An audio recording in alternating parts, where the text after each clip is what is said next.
Welcome to PCM Update for the final week of May. Yep. Can you believe? Halfway through the year. Thanks for that year. Yeah. It's still winter though. Yeah, well, I'm not quite sure what weather system it is, but these are LED candles and they don't burn and they're not real. Just so you know.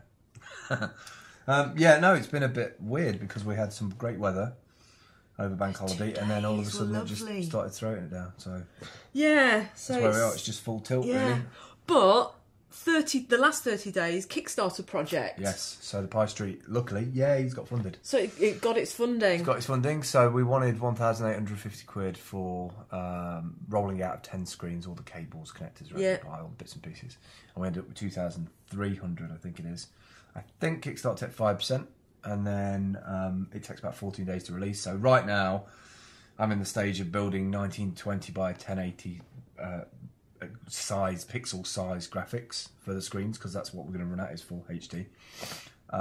So by the time the fund's clear and we've ordered all the bits, we will have slides ready to go for each one of the 10 stores. So that's where I'm at the moment. But yeah, no, really super excited, like super chuffed everybody put in, thanks to all the So how many backers? 60. 60 backers? 60 backers, which, you know, is quite a big deal. I always talk about the backers of projects because you've got this instant sort of email database. Yeah, and it's not just opting in, you're opting in with a investment to be part of the audience. You know, you have an invested audience, which is the best audience there can be. Very interesting who did give in and kind of expected the ones who didn't give, which is a shame, but also I think sometimes people need to see something working. I think the concept of crowdsourcing as well, they're still not quite sure where their money's going. It's like when people were nervous about buying stuff online. Right.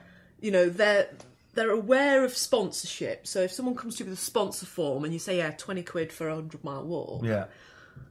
And it is the same kind of mechanism, but they're still not quite sure. There's no reality to it. I think we'll have to find a way of doing some of that to reassure people to put in. One of the things that has been nice is the surveys stuff, of being able to survey people and ask them a bunch of questions. So I just think it will get more rounded, and it'll be great because we'll be able to work together on events, which you're really, really good at. So we'll be able to have these monthly get-togethers, just an excuse really to go for a few beers. Yeah. But get all those independents together, get them all talking. So, and they're really chuffed. But it's great, you know, be able to thank people and know who those people are. I think that's the nice thing. Reach the people who care about it rather than the ones who are just... And I think when you get Arts Council funding or you get grant money for something, there's the barrier of it's the institution that's giving it to you, and with crowdsourcing you get the sense that it's the people giving it to you. It means so much more.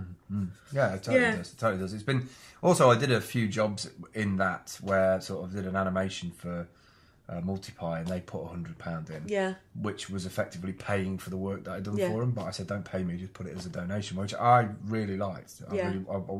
I wanted to do that with another client that I'd finished at the beginning of the 30 days, but that didn't happen. But using that kind of system of I'll do whatever video work for a donation, so it worked well. Cool. So thanks everybody. Last Wednesday, I was asked to go and do a talk about Facebook at the Women in Nottingham. I remember now, And Kate from Shake Social was asked to do it, and at the last minute she wasn't able to. So thank you, Kate, for putting me forward for that. Nice. I was a bit nervous at first because Facebook's not really my thing for business. And I felt that I had to be truthful and honest. I didn't know what I was going to expect, what level they were at with Facebook. Yeah. But actually, my approach to Facebook, which is it's probably the source of your social engagement with technology, whereas LinkedIn is your business connection with technology, seemed to be quite a nice vibe for them. Cool. So there was a few that were in my session who didn't even have Facebook yet. There's still a real fear of going forward into this virtual technology, this sort of abstract, there's no stuff to touch. I think it gets into a delicate area as well, because, you know, if you are sort of closed off from the world and you just go to work and back and then out with your friends occasionally, you do see a very slither view of the world. And I think also people who are going to use Facebook just for social, because their work environment is not social at all, they're often prohibited from using Facebook So all of a sudden, when they're at home, they're engaging in something that in the majority of their life they're kind of told not to engage with. So there's this kind of, one thing or the other. I'm glad that went well, though. Yeah, so it comes from that. You popped off to Capital One Arena. Yeah, no, the Capital FM, not Capital One, Capital FM. I don't think Capital One. I think they're the sponsor, I aren't thought they? it was Capital FM. I thought it was the radio station. I didn't think it was Capital One. Yeah, it used to be. I'm not sure. But yeah, no, I got invited. Luckily, I got invited down there to watch Eddie Izzard, which I didn't really 100% sort of get. It was well, probably me. But then the second thing was going to see Thunder and Whitesnake and who else was it? I can't remember now. But so was it an 80s retour kind of thing that was the real deal? It wasn't like amazing. Like, I was really surprised. Like, Whitesnake were amazing. Like, just like 35 years of doing it. And yeah, it was really nice to get invited. So thanks to everybody who sorted that out. Mr. Tom Garrity and Rob Williams. Rob Williams. Yeah, Rob Williams. So thanks, guys. I love the whole hospitality suite they've got up there. I mean, if you can afford a suite up there to do that, and I know they're doing some really. I don't think I can release some of the plans, but they're doing some really interesting things in terms of internet for those boxes and stuff up there. Yeah. So, cheers for doing it, and if there's any more tickets to any more hospitality things, I'll gladly come and use them. That was awesome. But thanks a lot for that. We've got lots of family cafes going so well, so that's been going for a month now. Yeah, amazing. Because that was 30th of May that started, so yeah, it's had its strength to strength. Had its month. It's been interesting to watch Marsha provide a service within a space, and I don't think I was connected to the space as much before. I just sort of turned up as somebody wanting some food because the other space seemed to be sorted.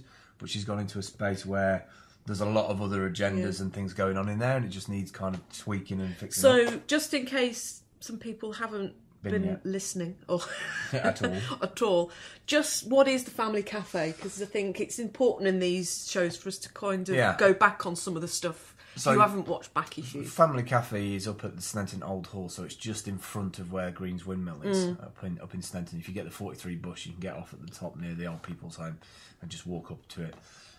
It's a family cafe that runs between 4 and 5:30 from Tuesday to Friday, and it's pay what you can, and you sit down and you sit and sociably eat. It's a sort of shared social experience. I really like that idea of social eating. And it's vegetarian, all vegetarian, and the best thing about it is that every 2 weeks they take a delivery of about a quarter of a tonne of food from Fairshare, which they pay a yearly subscription for to actually have that delivered. And just to see Marsha's face when she knows that she's taken that away from not going into landfill and actually putting it, cooking it up and putting it into the table. Yeah. But again, it needs a community to come forward with it. It needs to help people help with it. They've had great success, 500 odd people in the last 4 weeks. Yeah. Took selection. I think the thing that I've identified a lot is the difference between institutionalised community and social community. Right.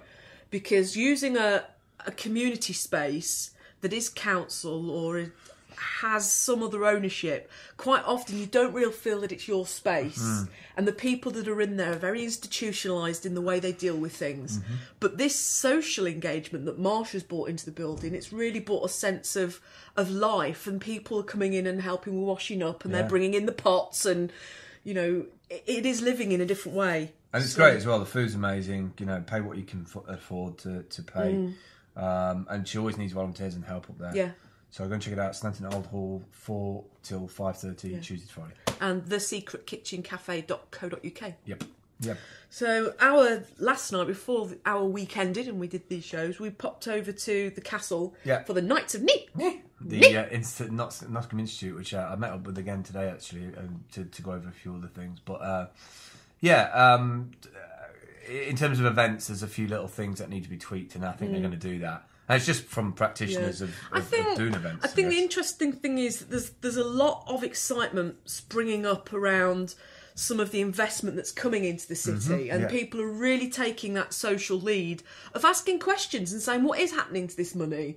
And they're finding, or I'm seeing, that there's a lot of different social connections within different aspects of the council.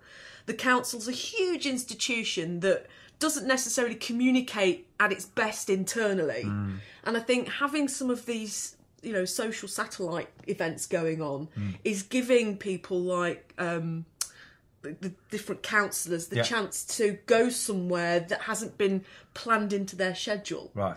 So yeah, I'm interested to see where those go. Yeah. So they'll tell us when the next one of those is. Cool. Quick our little shout outs. Yes. At Ina Green Designs. Ina Green Designs has just designed our very first client. I mean, these are the pillows, but if you want any of these geeky pillows, get in touch. She or your makes own logos. Own logo. We're just done our first client for that. Who else? At Shoreditch Works. Yes, they just got funded today. Actually, Shoreditch Works got to £25,000. They need to buy what they're calling their village hall. So congrats to Shoreditch.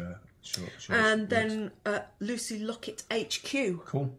Which is the company that I'm working with on the Facebook photo shoot. Cool. So awesome. Good stuff. And that's it for this week. That's it for this week. We'll catch you next week. See you later. Bye bye.